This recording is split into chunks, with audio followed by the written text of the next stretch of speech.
쇼핑센터의 분류 531페이지로 한번 가볼게요.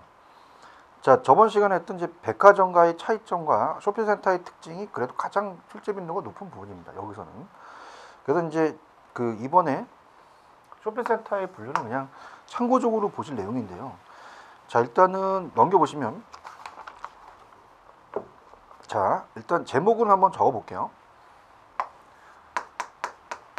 스트립입니다. 뭐 스트립은 우리가 많이 들어보신 얘기죠. 스트립, 개방적이라는 얘기예요. 그러니까 스트립 쇼핑센터라는 게 있죠. 그래서 얘는 첫 번째 네이버후드 센터라는 게 있습니다. 네이버후드 센터. 자, 이것은 이제 가장 범위가 적다 이렇게 보는데, 네이버후드 센터는 흔히 동네 쇼핑센터라고도 하는데, 우리가 소비자와 가장 가까운 지역에서 일상의 욕구 충족을 위한 편리한 쇼핑 장소를 제공하도록 설계된 근린형 쇼핑센터입니다. 자, 그래서 미국의 경우는 이 센터의 반은 슈퍼마켓이 3분의 1 정도는 드럭스토어예요. 이 드럭스토어가 이제 우리나라에 들어오기 시작합니다. 올리브 같은데. 그래서 정착이 되면서 일반적으로 슈퍼마켓의 가장 강력한 핵점포 역할을 수행합니다. 그래서 이 드럭스토어, 자, 여기 이제 시험 문제 나올 가능성이 있어요. 그래서 밑에 참고란에 좀 체크를 해보세요. 그래서 드럭스토어는 일반 의약품입니다. 전문 의약품과 건강 미용 상품을 주로 취급하는 상점이죠. 그래서 우리나라는 이제 W스토어, 그다음에 올리브영이 굉장히 요즘 입점을 많이 하고 있습니다. 그래서 GS에서 하고 있죠. 아니, 우리가 그 제일제당에서 하고 있어요. CJ에서. 자, 어떻습니까? 우리가 GS, 왓슨스 등이 여기에 해당하는데 의약품을 취급하지 못하므로 우리가 거기 보시면 이제 헬스, 건강하고 그 다음에 뷰티 스토어, 미용에 대한 겁니다. 근데 우리나라는 이제 아직은 일반 의약품에 대한 건 들어오진 않았어요. 건강 보조식품만 이제 있는 드럭스토어가 이제 가장 대표적인 것이다. 이렇게 보시고요. 그 다음에 두 번째는 이제 커뮤니티 센터입니다. 중간 범위죠. 거기서 커뮤니티 센터. 자, 그래서 이거는 이제 지구 중심에 위치해서 우리가 의류와 일반 상품에 대해 네이버후드 센터보다는 다양한 상품을 제공하는 네이버후드 센터보다 한 3, 4배 면적의 부지, 지역 쇼핑센터라고도 합니다. 센터 내에 우리가 주요 소매 업태는 일반적인 슈퍼마켓과 대형 스토어, 드럭스토어, 그다음에 할인 백화점 등이고, 그다음에 카테고리, 전문점이나 할인점 등의 업체들이 입점해 있죠. 그래서 그런 것도 이제 보시고요. 그다음에 이제 디귿번은 파워센터예요. 파워센터. 그래서 가장 범위가 크다.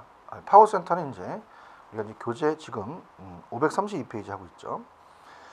자, 파워센터는 이 전문센터라고도 하는데 할인점, 그 다음에 할인 백화점, 창고형 클럽 등을 포함한 대형 점포들로 구성되어 있습니다. 자, 또는 우리가 홈디포 등 카테고리 킬러형 소매점에도 적합하다는 거죠. 그럼 대형 점포는 물론 소수의 소규모 점포점도 입지하고 있어요. 그래서 우리가 대규모 할인점이나 백화점을 핵점포, 핵심, 중요 부분, 엑기스라고 하죠. 우리가 그 뒤에서 또 나오는데, 자, 예를 들어서 인기 있는 청바지 매장을 우리가 이제 오픈시켜요. 청바지 매장. 그럼 요게 이제 핵심, 핵 목적 점포가 되고요.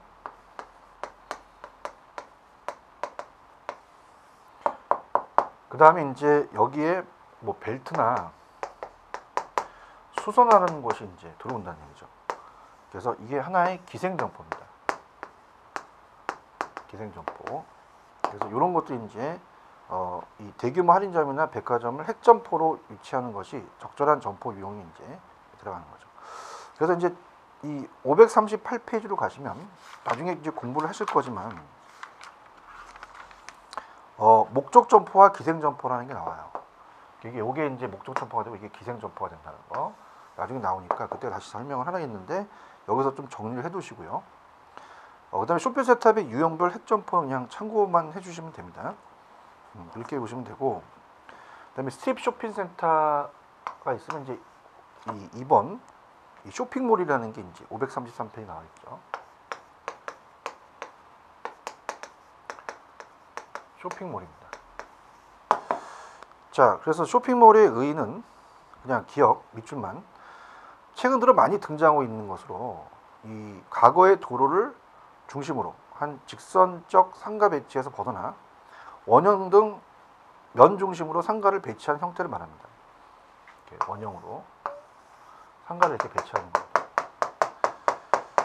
그래서 쇼핑센터 내에 녹지나 분수 등의 환경을 갖춘 홀이나 통로를 이제 몰이라고도 하죠. 이렇게 보시면 되고, 그 다음에 쇼핑몰의 특징으로 이제 리문에 가시면, 자, 이거는 그냥 밑에 하나, 둘, 셋, 넷, 5번째 점에 도심지형 쇼핑몰만 체크를 하세요. 주로 이제 편의성 컨셉을 중심으로 형성이 되고, 따라서 백화점이나 전문점 등이 키 테넌트는 핵심적인 역할을 한다는 겁니다. 이게 되며 핵점포가 차지하는 비율은 다른 쇼핑 센터 유형보다 상대적으로 높다는 얘기죠. 그 정도만 염두에 보시면 되고, 그 다음에 밑에 쇼핑센터의 입지별 우리가 이제 분류가 이제 다음 장에 534페이지 나오죠. 여기도 그렇게 중요하진 않아요. 그래서 여러분들이 제 말씀을 믿고요. 나오는 부분은 정해져 있습니다. 그래서 그냥 제가 하라는 거는 그냥 체크만 해주세요. 쇼핑센터 입지형 분류 그냥 교외형과 도시형 쇼핑센터가 있다라는 것만 좀 구분을 해주시고요. 비교해서. 그 다음에 이제 어떻습니까? 이 534페이지 양가로 4번의 쇼핑센터의 입지 전략도 기본 계획의 전제가 있는데, 자, 오른쪽에 두 번째 점만 체크하세요. 자, 밑줄 쇼핑센터를 구성하는 중심 3점 몰, 그 다음에 코트, 전문상가, 사회문화시설 등의 연계 체계를 세심하게 검토해야 하며 고객을 위한 다양한 공간의 제공을 또 고려된다. 자, 이렇게 보시면 되고요. 그 다음에 이제 넘겨보시면은, 자, 일단은 536으로 가시면,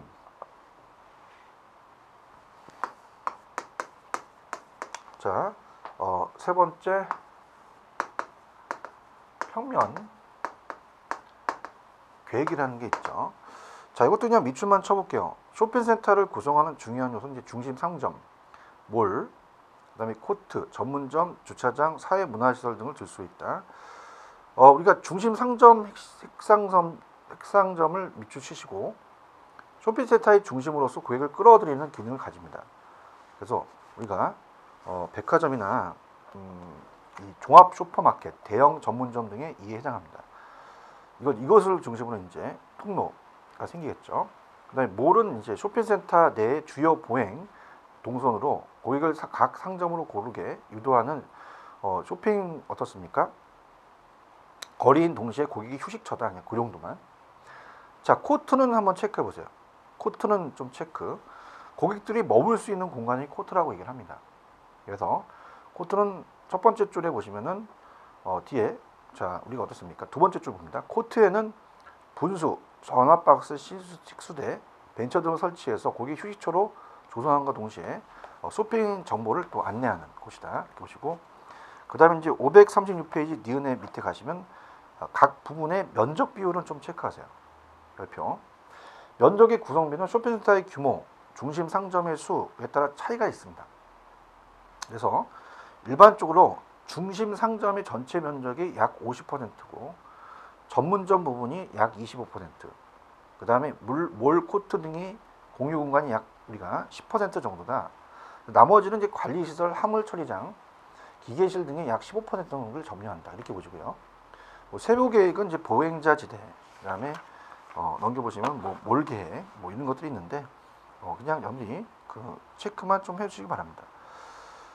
그래서 이제 몰 계획 같은 건 맨 밑에 이제 몰의 폭은 6에서 12m 일반적이고 중심 상점들 사이에 몰의 길이는 240m 초과하지 않아야 하며 길이 20에서 30마다 변화를 주어서 단조로운 느낌이 들지 않도록 하는 것이 바람직하다. 이렇게 돼 있죠. 그냥 그렇게 해서 여러분들이 그냥 체크만 해주시기 바랍니다. 자, 그러면 중요한 것은요.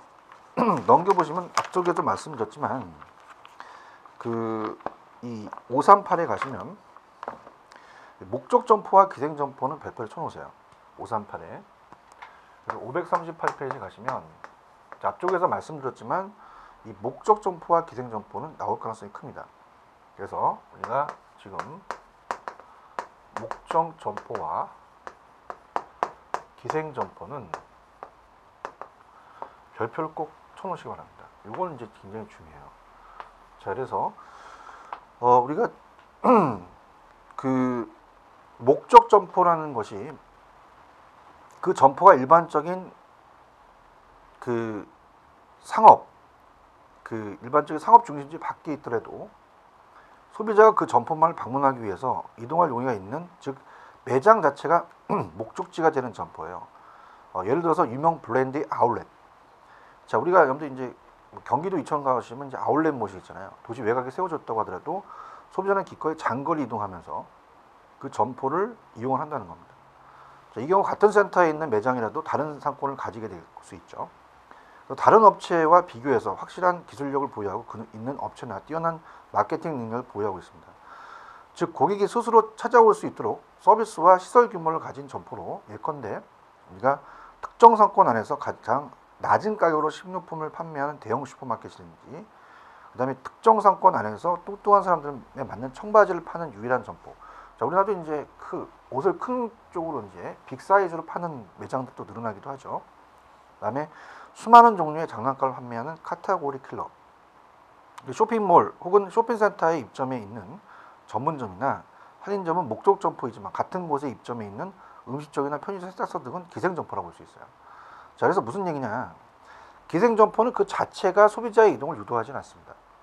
그래서 그 자체가 상권을 형성할 수는 없어요. 그러니까 예를 들어서 백화점 안에 보통, 저도 이제 백화점이나 이 마트를 가게 되면요, 이 옷 수선하는 데가 지하에 있어요. 그러면 우리가 옷 수선하러 백화점 가는 건 아닙니다. 백화점을 가서 옷을 수선하는 거죠. 마찬가지로 야구장에 매점에 오징어를 판매하는, 오징어를 먹으려고 거기까지 가는 게 아니라 야구장에서 구경을 하다가 오징어를 사 먹는 거죠. 이런 것들. 그렇게 해서 엄밀히 체크하시면 됩니다. 그 다음에 이제 그 538페이지. 자, 우리가 이제 패턴을 바꿔서 3번으로 갑니다.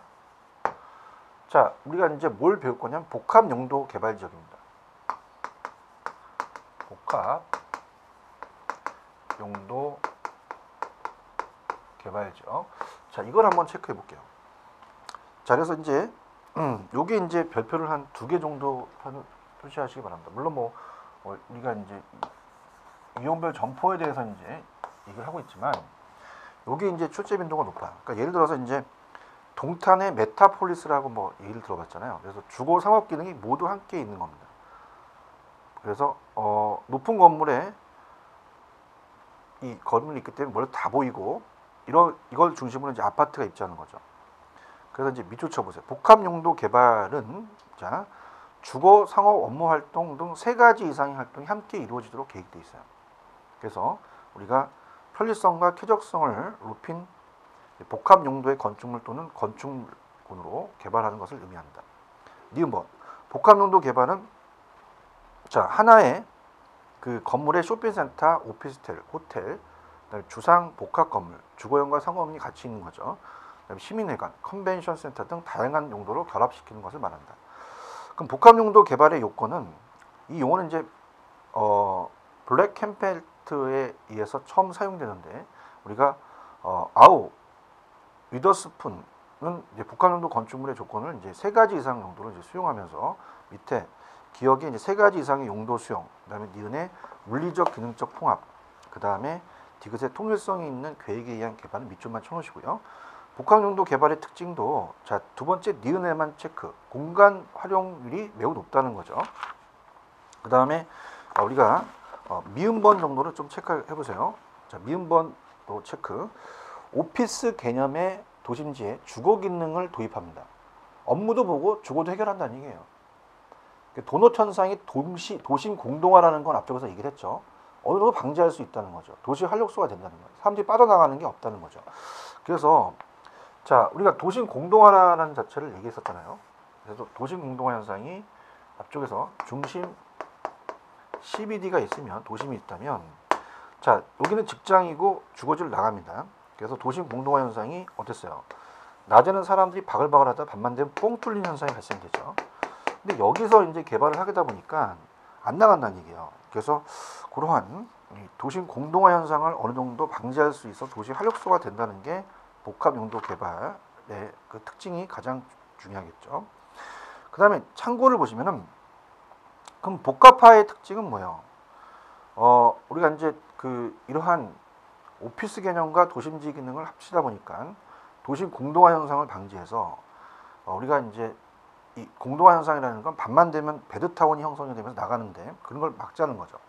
그래서 뭐 이 복합화의 특징이라는 것은 뭐 경쟁력과 효율의 극대화, 그 다음에 시설과 인플라, 서비스 간의 상호 연관성, 유기적 결합을 우리가 통해서 최대한 기능을 발휘하고 시너지 효과에 의한 비용 절감, 집적이라는 거죠. 자, 그러면 항상 밑에 이제 4번에 이제 체크를 해주시는데, 우리가 539페이지죠. 자, 항상 시험 문제는요, 장단점이라는 게 나와요. 장점과 단점. 그래서 요게 이제 나올 가능성이 높은 겁니다. 자, 그래서 일단 장점은 어떻게 돼요? 높은 시너지 효과죠. 3가지 이상이 있으니까. 그죠? 그 다음에 획일적 기능을 완화. 모든 것이 한 곳에 모여 있으니까 업무의 효율성을 향상시키고 도심 공동화 현상을 완화시킨다고 말씀드렸죠. 그다음 단점은 이제 쾌적성 문제, 주거 환경이 문제입니다. 자, 우리가 도심이 고층화되다 보니까 어떻습니까? 인구가 몰리게 되죠. 그다음에 이제 집약적으로 가다 보니까 주거 환경은 이제 안 좋아져요. 그다음에 좁은 공간에 다 있으니까 공간 확보가 어렵고 공공 문화시설 같은 게 이제 어려워지죠. 그다음에 복합 용도의 개발의 유형 및 효과는, 복합 용도 개발의 유형은 그냥 읽어보세요.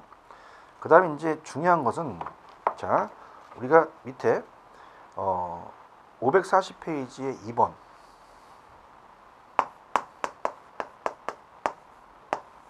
자, 요건 좀 체크해 보세요. 복합 용도 개발의 효과입니다. 자, 별표 하나 쳐놓으시고. 자, 그럼 기업 복합 기능의 수용에 따라서 도시 내의 상업 기능만의 급격한 증가 현상을 억제함으로써 도시의 균형 잡힌 발전을 도모할 수 있다는 거죠.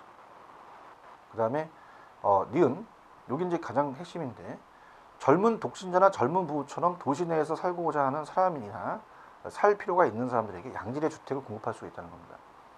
그래서 직주분리 현상을 인한 공동화 현상을 방지한다는 게 제가 아까 강조한 거죠, 제일. 그래서 자기 업무도 보고 잠도 해결하니까 출퇴근 시간을 줄인다는 얘기입니다. 주거 기능까지 추가하는 거죠. 그래서 디귿번에 보시면 이 도심지 주변에 우리가 이 주상복합 건물을 건설할 경우 이 지역이 도소매업, 광고업, 인쇄업 등 서비스 기능 위주의 전이 지역으로 변화하는 것을 방지할 수 있습니다. 그다음 이제 오른쪽 리을에 가시면 어떻습니까? 우리가 이 도심지가 생동감이 넘치고 다양한 삶의 장소로 또 바뀔 수가 있고요. 그다음에 이제 또 뭐가 중요하냐면 미음번, 우리가 주상복합 건물을 건설할 경우 기존 시가지 내 공공시설을 활용함으로써 신시가지 또는 신도시의 도시기반 시설과 공공서비스 시설 등에 소요되는 공공재정이나 민간 자본을 절감할 수 있다는 겁니다. 신도시가 생기면 또 거기서 여러 가지 또 기반시설을 만들어야 하니까. 그다음에 우리가 비읍번을 보시면 직장과 주거지 거리가 단축됨으로써 우리가 개인적으로 출퇴근 시 교통비용 및 시간 절약이 되어 있어서 교통 혼잡도 완화된다는 거죠. 그 다음에 15번, 차량 통행량 증가가 완화됨에 따라서 대기 오염 요인 감소와 에너지 절감의 효과를 얻을 수가 있다. 그 정도만 체크하세요. 그 다음에 이제 우리가 이제 파트를 좀 바꿔보겠습니다. 자, 제 3절입니다. 541. 자, 우리가 이제 입지 파트를 배우고 계시죠? 도소매업지에 대한 도소매업에 대한 입지입니다. 그래서 이제 541페이지로 가시면, 자, 이제 제목이 제 3절. 자, 우리가 입지 선정 및 분석입니다.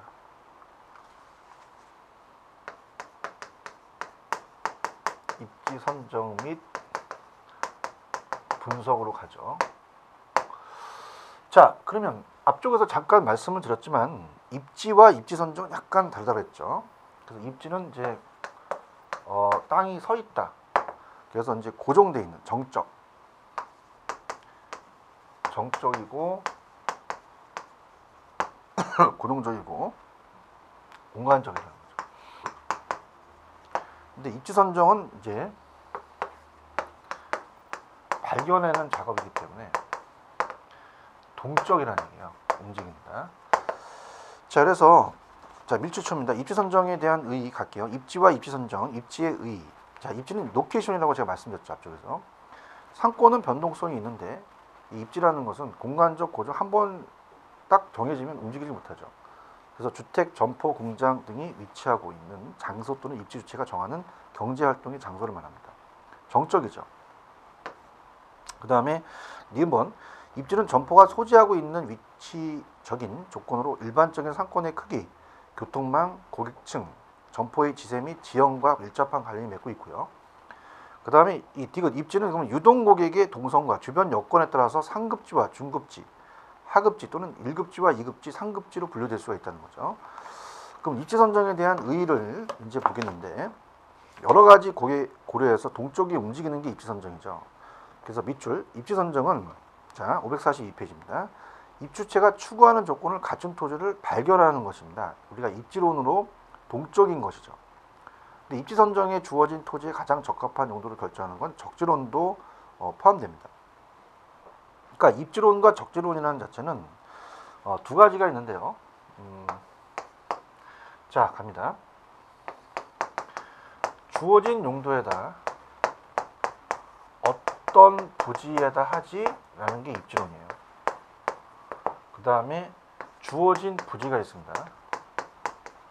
주어진 부지가 있는데 내가 땅을 샀는데 아까 이제 용도는 내가 상가 건물을 짓고 싶은데 자 이거를 내가 뭐 예를 들어서 이 신촌에다 할까 종로에다 할까 주어진 부지는 내가 상가 이 부지를 샀어요. 강남에다가 여기다가 어떤 용도로 쓰지? 당연히 상업 용도로 쓰겠죠.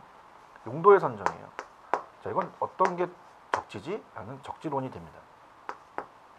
이런 것들이 이제 두 가지 론이 있을 수 있어요. 포함된다는 거죠. 그러면서 밑에 이제 디귿번에 그러면 여러 가지를 고려해서 이제 움직이는 선정인데요. 입지 선정 시 업종과의 부합성을 반드시 검토해야 하며 일반적으로 좋은 입지라고 하는 것도 업종과 부합되지 않으면 좋은 입지라고 할 수가 없습니다. 그래서 학교 앞에 뭐 술집 같은 게 있으면 안 되잖아요. 그래서 입지 선정 시 학교, 관공서, 오락시설, 재래시장 등이 있으면 고객 유인이 원활하겠죠. 자, 입지 조건은 우리가 밑에 입지 주체가 추구한 토지 자연적, 인문적, 사회적 제조건을 바라는 것으로 토지의 용도에 따라 다릅니다. 자, 일단은 주거지는 어떻게 씁니까? 쾌적성이 중요하죠. 그 다음에 전철이 있어야 되고 편리성이고 접근성, 상업지는 매상고와 수익성, 공업지는 생산비와 수송비 절약, 농업지는 기상 상태나 토양 생산성 같은 게 중요하죠. 그럼 오른쪽에 이제 543페이지 뭐 이런 것들 한번 좀 체크해 볼 만하죠. 자, 좋은 입지와 나쁜 입지 정도는 나오는데 뭐 이건 상식적인 거니까. 자, 좋은 입지는 유동인구가 많고 접근성이 용이해야 된다. 그다음에 대형 사무실보다 5층 이하의 사무실, 집객 시설이 있는 곳, 사람들이 많이 모일 수 있는 시설.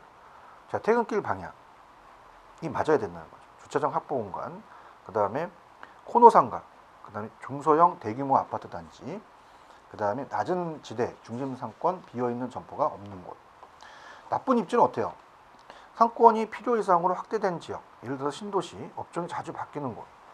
그다음에 우리가 성장기와 성숙기와 쇠퇴기가 있으면 쇠퇴기는 안 되죠. 즉 우리가 거의 상권이 죽어가는 거니까. 그다음에 쇠퇴기 상권이고 주변에 공터가 많은 곳은 큰 대형 점포가 들어서 성장이 있다는 얘기예요. 그러니까 미래 큰 점포, 경제 점포가 입점할 수 있으니까 안 좋다는 거고 보도의 폭이 좁은 것. 자, 입지 유형은 이제 적응형 입지, 목적형 생활형 입지라는 건 그냥 참고적으로 읽어보시고요. 입지 선정지 고려 요인도 마찬가지입니다. 그냥 하나, 둘, 셋, 네 번째 편도 2차선 이상의 도로가 있는 상업 입지로 우리가 삼거리 이상의 도로의 200m 이내에서 동일 업종이 없는 점포가 좋다. 전철역이 신설이 된 게 좋죠. 그 반경 200m 이내에 입지를 선정하는 것이 유리하고, 입지 선정에 대한 과정은 참고하시고요. 자, 입지 선정 시 고려해야 할 요인들은 한번 볼게요. 자, 그럼 요거는 이제 한번 체크해 봅니다. 우리가 이제 나올 수 있는 게 뭐 544 페이지에 가시면은 6번 정도는 좀 제목 위주로 갈게요. 입지 선정 시 고려해야 할 요인입니다. 그래서 입지 선정 시 우리가 고려해야 할 요인 같은 거는, 요인이 원인이죠. 이건 뭐 알아봐야 돼요. 그럼 어떤 게 있느냐? 첫 번째, 안정성이다. 자, 그래서 안정성은 사업장의 투자 규모와 그 다음에 수익성과의 관계를 말합니다. 사업장의 입지 여건이 아무리 좋아 보여도 개점에 필요한 투자 비용이 수익성을 능가하면 창업 의미가 없어요. 예를 들어서 임대료 너무 비싸요. 그러니까 안 맞는 거죠. 그 다음에 두 번째는 균형성입니다. 그래서 주변 경쟁점과의 균형에 관한 문제를 말합니다. 신규로 영업을 개시할 점주가 선택을 고려하고 있는 사업장 입지 여건이 그 상권 내에 위치하고 있는 유사 점포와의 경쟁에서 우위를 차지할 수 있는 기본적인 여건을 갖추기 위한 조건을 말하죠. 경쟁 따져봐야 되니까. 그 다음에 세 번째는 조화성입니다.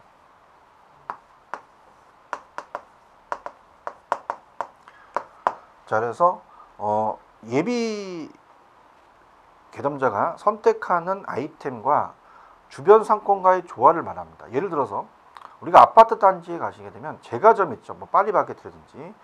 자, 그럼 파리바게트에서 만약에 케이크를 샀다. 그러면 만약에 꽃도 필요할 거야. 꽃을 또 사게 되니까 뭐 꽃집을 같이 연다든가 뭐 이런 거. 그래서 일반적으로 상권 형성 형태를 살펴보면 유사한 업종이 집중적으로 형성되어 상권을 이루는 게 좋아요. 이와 같은 현상은 이제 고객을 유도하기 위한 전략 중에서 하나이며, 고객 입장에서 선택의 폭이 그만큼 넓어진다는 거죠. 그럼 가급적이면 필요한 상권의 형성으로 되는 것으로 몰릴 수밖에 없다는 겁니다. 이렇게 보시고요. 그 다음에 이제 이 61페이지 가시면, 자, 그래도 이제 우리가 이 입지를 본다는 자체는 거의 상호 입지죠. 상호 입지에 대한 입지가 이제 중요하겠죠. 그래서 545페이지 가시면 상업지의 입지가 나옵니다. 상업지 입지를 보기 전에 어떻습니까? 우리가 일단은 여기로 이제 들어간다는 것은 이제 이 자체가 이제 바뀌니까 이건 이제 다음 시간에 제가 해드리도록 하고요. 자, 이번 시간에 중요했던 내용들을 좀 살펴보는 시간으로 갖도록 하겠습니다. 자, 요번에 7강은 제가 531페이지서부터 들어갔죠. 그래서 이제 그 쇼핑센터의 분류를 봤습니다. 그래서 이제 쇼핑센터의 분류는 여기 이제 스트립 쇼핑센터. 그래서 스트립 쇼핑센터는 네이버후드 센터와 그 다음에 이 어떻습니까? 쇼핑몰이 있다는 거 정도만 이제 체크를 해주시고요. 그 다음에 이제 여기서는 그렇게 중요한 파트가 없어요. 그래서 이제 넘겨보게 되면 우리가 교재 페이지 538로 가시면 목적 점포와 기생 점포를 꼭 염두에 공부를 하세요. 여기가 좀 출제 빈도가 높고, 그 다음에 복합 용도 개발 지역에서는 어떻습니까? 539에 가시면 그 복합 용도 개발의 장단점 정도는 체크해 놓으셔야 돼요. 요거 나올 수가 있고요. 그 다음에 이제 그 페이지 540페이지 가시면 복합 용도 개발의 효과, 요것도 좀 체크하실 부분입니다. 그래서 그렇게 보시고, 그 다음에 이제 입지 선정 및 분석은 뭐 그렇게 중요한 파트가 없어요. 그래서 543페이지 가시면 좋은 입지와 나쁜 입지 정도만 구분을 해 놓으시고요.